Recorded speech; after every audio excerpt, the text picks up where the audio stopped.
Hey everyone, this is Scott from the Got to Grow podcast. Welcome to another edition of ReWatching Agents of S.H.I.E.L.D. Today I'm talking about Season 4, Episode 3, Uprising. I'm just going to start off with the plot summary and then just talking about my general thoughts about this episode and any foreshadowing or Easter egg elements I might have noticed. But let's just start off with that plot summary, which says, Inhuman asset Elena Rodriguez is caught in a blackout in Miami. Reyes and Daisy are caught in another in Los Angeles, a group claiming to be the Inhuman Resistance fighting registration with the Sokovia Accords takes responsibility. Reyes explains that his uncle Eli Morrow was in prison for causing an explosion at Momentum. Apparently created the ghosts. He believes that atoning for Morrow's sins will pay his debt to the devil and rid Reyes of the Ghost Rider. At Reyes' house, Gabe realizes that Daisy is Quake and asks her to leave Robbie alone. Radcliffe and Simmons cure May by killing and reviving her. Coulson, Mack, and Fitz save Yo-Yo from a group of watchdogs and find the EMP that caused the blackout. It was set off by the watchdogs who had access to S.H.I.E.L.D.'s list of registered Inhumans and have the backing of Senator Ellen Nadir, whose brother Vijay is encased in an Inhuman Terrigen cocoon. Hoping to quell public fears of the Inhumans, Mace announces the return of S.H.I.E.L.D.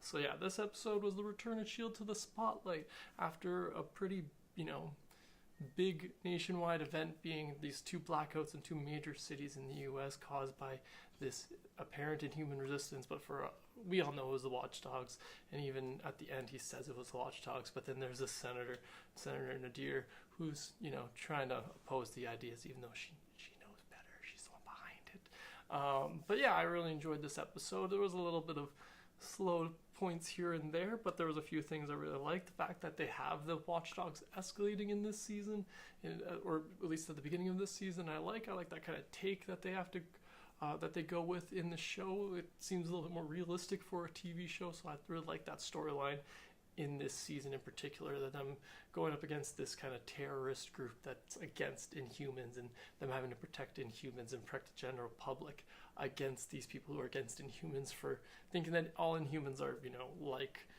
the ones that have caused some problems in the past, because there have been a couple. But yeah, overall, I just enjoyed that storyline in this episode. It's kind of a big part of that, showing that they're escalating. They're getting to this point where S.H.I.E.L.D. really does have to, stop them. At certain points, they were just a hate group when we first kind of got introduced to them, like an online hate group.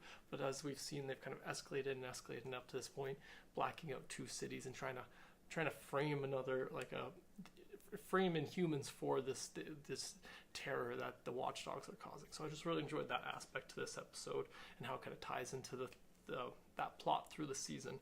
So one of the things I like about this one, we see Radcliffe and Gemma working together to help cure May, and I really like this one in particular because for those of us who have seen this season before, we know that this episode has a particular significance for the rest of the season, because pretty sure this is when Radcliffe switches out May for his LMD May, which plays a big role throughout the rest of the season, and his plans with the LMDs and all that stuff. So I really enjoyed that little thing that when you're first watching this, you don't really think about it in that manner, but then when you're rewatching, you're just like, oh no, this is the time. This is when May's real body was there for him.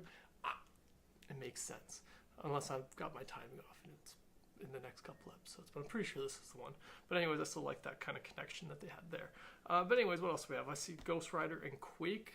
They beat up some thugs, which is always a good time. I love seeing superheroes beat up, petty criminals, especially ones that are just trying to steal people and just being rude in general. It's like, no, you need to teach them a lesson. Beat them up. Burn that guy's hand. You shouldn't be touching another man's car. Burn that guy's hand. That's like, and I like those two as a team. Very kind of, Reyes not having kind of any trait, like, S.H.I.E.L.D. training at all, and Daisy having had some S.H.I.E.L.D. training, so she has a little bit of, a little bit of training to go with her, but then I just like their kind of counterpoints. They're not completely different approaches, but like slightly different approaches to things, and I just like them as a team in general. Two superheroes teaming up. What's not to love? What else do we get? Oh yeah, we see Mack, Coulson, and Fitz beating up some watchdogs as well in this episode, which I really enjoy. We see Fitz stab one of them in the hand at one point, which I've mentioned this a few times throughout the rewatch series, but I just love love Fitz's character growth throughout the whole show. Like, he started off as this, kind of quiet, whimpering little scientist guy who would run away from anything, who you could torture to give up any information. And now he's the guy who tortures people and stabs them in the hand. And I just love that escalation, and it kind of, throughout this season, we see that it goes even a little bit further, especially when we get into the framework and we see, well, if he had been raised a little differently, maybe Fitz wouldn't be the guy we know today. But anyways, that's a little further into that. I just like that we saw, Fitz getting into the action a little bit again, and then we saw, Mack and Coulson just beating up some people. Just, it's all the fun. I love seeing the team beat up people. It's fun. I love it. But what else do we got? Oh, just the last thing I had, S.H.I.E.L.D. coming out of the shadows in this episode, which I really, it's fun. It's an enjoyable part to the show because, last season was all them kind of pretending that S.H.I.E.L.D. doesn't really exist anymore and having to kind of lay low because no one really trusts them after the whole Hydra being S.H.I.E.L.D. incident. So I like that they're kind of back in the spotlight. They're back as a legit organization now, and how that kind of plays out through the rest of this season, and even its ties to the MCU and the implication that has to do with that. But yeah, that's all my thoughts about episode 3 of season 4 of Agents of S.H.I.E.L.D. But what did you all think of this episode? Be sure to let me know in the comments below. Thanks again for joining me today, and have a good one.